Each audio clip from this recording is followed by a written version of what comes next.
Reporte 100.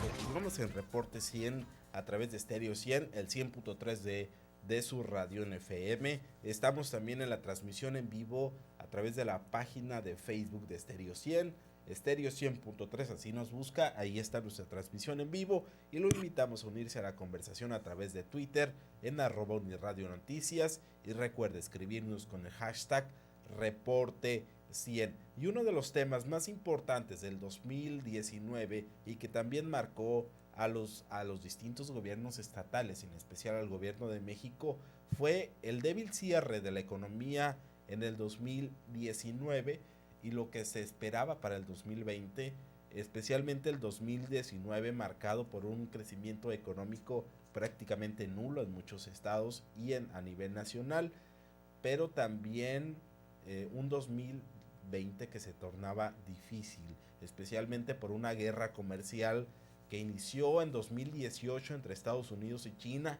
y que mantenía a los mercados y a muchas economías en la incertidumbre. Bueno, ahora el panorama es diferente, especialmente en el acuerdo comercial que se ha propuesto entre China y Estados Unidos, que se prevé firmarlo el próximo 15 de enero, como ha indicado en su cuenta de Twitter el presidente de Estados Unidos, Donald Trump. Y para hablar de esto y de lo que se prevé para la economía mexicana y la economía del mundo, de muchos lugares del mundo, está con nosotros Marco Antonio Córdoba, vicepresidente del Colegio de Economistas del Estado de Sonora y también investigador del área de economía de la Universidad de Sonora. Marco, muy buenos días y feliz año. Bueno, buen día, Alan, buen día, Gaby. Feliz Buenos año, días. es un gusto estar con ustedes. ¿Qué va a cambiar con este nuevo acuerdo que se prevé firmar el próximo 15 de enero entre la Casa Blanca y el régimen chino?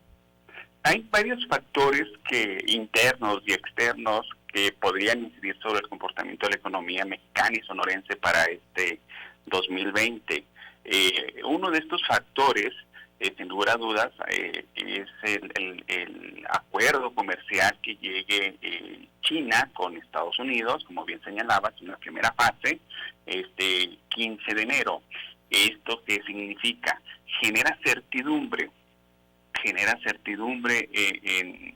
entre los inversionistas a nivel internacional y eso podría provocar mayor estabilidad del tipo de cambio. El tipo de cambio, si lo revisamos en el último mes, ha bajado, ahorita está en 18 pesos con 90 centavos el tipo de cambio interbancario y también podría provocar esa mayor certidumbre, mayor inversión privada, tanto nacional como extranjera, a nuestro país, ¿sí? Lo cual podría generar mayor crecimiento económico, una mayor actividad productiva de las empresas y mayor empleo, ¿no? Entonces, cambian los escenarios. Los escenarios económicos están cambiando de manera continua.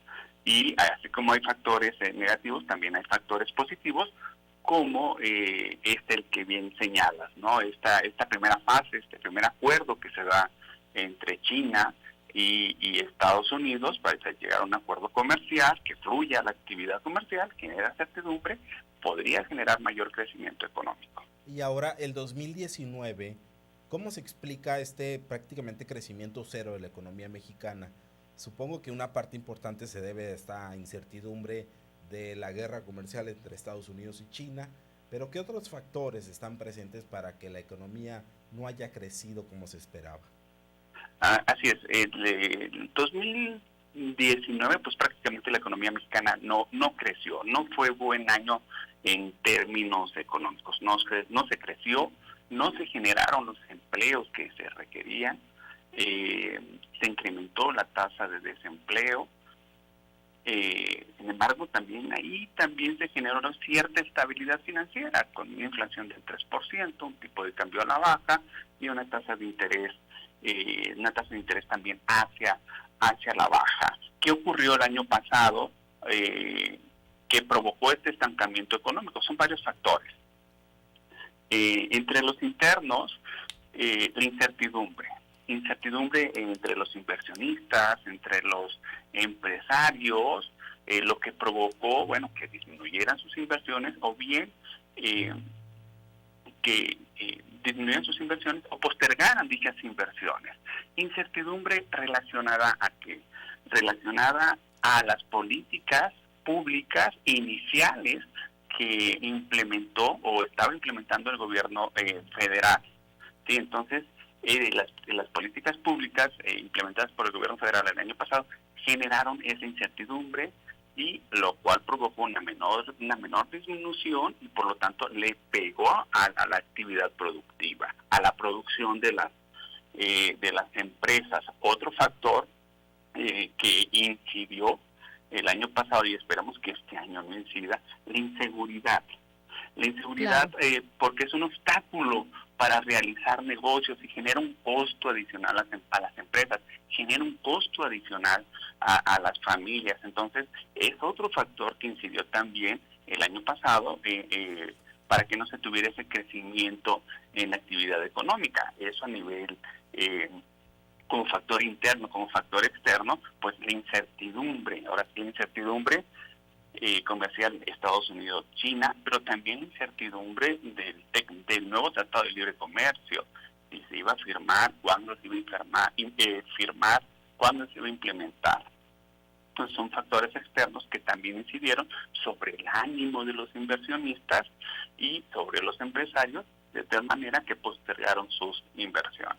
Ahora, en muchos sentidos, se espera que este año, que el 2020, se consoliden ciertas cosas que el presidente viene prometiendo, viene manejando, y que en 2019, pues como lo comentas, estaban en la incertidumbre o todavía no se terminaban de afianzar, y se espera que en 2020 mejoren ciertas situaciones, como incluso la situación económica. Tú, Marco, ¿cómo lo ves? ¿Cómo ves este 2020? ¿Cómo nos va a ir a los mexicanos? Mejor, Gaby. El escenario para este año se percibe ligeramente mejor al año pasado, ¿no? Todavía se prevé que continúe cierto debilitamiento de la actividad productiva, sobre todo en los primeros meses, pero sí estaríamos esperando un mejor año que el año pasado. Este año, ¿cuál sería la diferencia? ¿Por qué este año sería mejor que el anterior? Primero, se va a ratificar ya el nuevo Tratado de Libre Comercio. Sí. Ya estamos muy pronto a que se ratifique. Eso genera certidumbre a los inversionistas de largo plazo. También el acuerdo entre China y Estados Unidos también genera certidumbre. También ya se anunció el año pasado un proyecto de inversión de infraestructura por la iniciativa privada, o sea, el Plan Nacional de Infraestructura, donde la iniciativa privada estaría invirtiendo algunos miles de millones de pesos. Sí, entonces son factores que podrían estar impulsando la actividad productiva de las empresas. ¿Sí?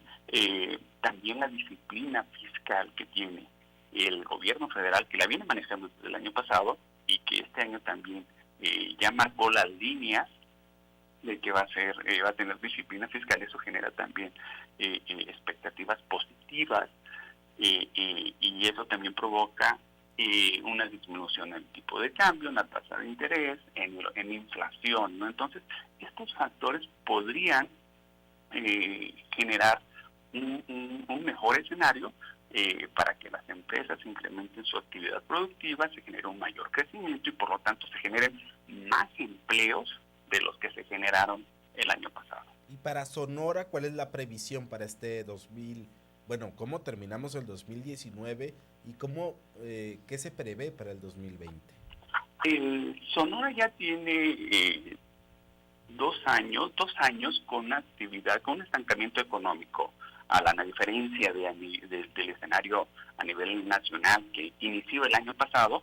Sonora inició a finales del 2017. Es un contexto un poco distinto, ¿no? Lo que está ocurriendo aquí en Sonora. El año pasado también se generó un bajo crecimiento. También podríamos decir que hubo un estancamiento en la actividad productiva de la entidad. Y aquí también se explica por una caída en la inversión privada, una caída en la inversión pública, lo que provocó que la industria de la construcción pues prácticamente disminuyera. Otros sectores que contribuyeron a este estancamiento es una caída en el sector servicios, en la actividad comercial. También hay que señalar que hubo sectores de la actividad productiva que tuvieron números positivos, por ejemplo, empresas del sector agropecuario, las empresas mineras y algunas empresas manufactureras tuvieron datos positivos, ¿sí? De tal manera que a pesar del estancamiento económico hubo una leve generación de empleos el año pasado, ¿no? Se generaron aproximadamente 10,000 empleos, todavía no tenemos el dato oficial, pero aproximadamente se generaron 10,000 empleos. ¿Y el 2020 se prevé recuperación? Se prevé una leve recuperación. Sí, esperemos que, por ejemplo, el sector agropecuario, minería, manufactura, continúen con ese dinamismo, ¿no? Y que impulsen a la economía sonorense. El sector de la construcción no se percibe por lo pronto, por lo pronto no se percibe que se reactive. Si el Plan Nacional de Infraestructura funciona, pues probablemente hay un efecto positivo hacia la industria de la construcción. Sí, pero todavía no se percibe una reactivación fuerte de la economía sonorense. Sí esperemos que sea mejor que el año pasado, ¿no? Influenciado también por el mejor escenario a nivel internacional, también estaría afectando de manera positiva la economía sonorense, ¿no? Pues se genera esa certidumbre y esperaríamos mayor inversión. Entonces, bajo ese contexto, también esperaríamos un mejor año para la economía de la entidad. Pues muchísimas gracias, Marco, muchas gracias por esta comunicación y pues te deseamos un excelente año y ojalá que la economía, como comentas, pues pinte mejor, no nada más para México, sino también para Sonora durante este 2020. Gracias, Marco, que tengas un excelente 2020. Muchas gracias, Gaby y Alan, es un gusto estar con ustedes. Reporte 100.